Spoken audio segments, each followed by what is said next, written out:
ఆంధ్రప్రదేశ్కు పెట్టుబడులను ఆకర్షించే లక్ష్యంతో రాష్ట్ర ఐటీ విద్యాశాఖ మంత్రి నారా లోకేష్ దక్షిణ కొరియాలో తన పర్యటనను కొనసాగిస్తున్నారు.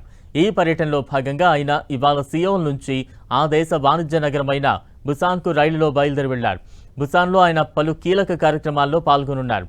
బుసాన్లో ఏపీఈడీబీ ఆధ్వర్యంలో ఏర్పాటు చేసిన ఎపెక్స్ కొరియా విభాగాన్ని మంత్రి లోకేష్ ప్రారంభించనున్నారు.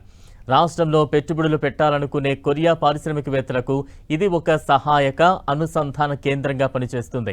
అనంతరం కొరియా మెరైన్ ఎక్విప్మెంట్ అసోసియేషన్ నిర్వహించే రౌండ్ టేబుల్ సమావేశంలో లోకేష్ పాల్గొని ఏపీలో ఉన్న అవకాశాలను వివరించనున్నారు. బీఎన్కే ఫైనాన్షియల్, బుయాంగ్ గ్రూప్, హ్యూంగ్ సాంగ్ గ్రూప్ వంటి ప్రముఖ సంస్థల ఉన్నత స్థాయి ప్రతినిధులతో లోకేష్ సమావేశం కానున్నారు. సాయంత్రం స్థానిక షూ ఆల్స్ ఫుట్వేర్ ఫ్యాక్టరీని సందర్శిస్తారు. తన కార్యక్రమాలను ముగించుకుని రాత్రికి తిరిగి బుసాన్ నుంచి సియోల్ చేరుకుంటారు.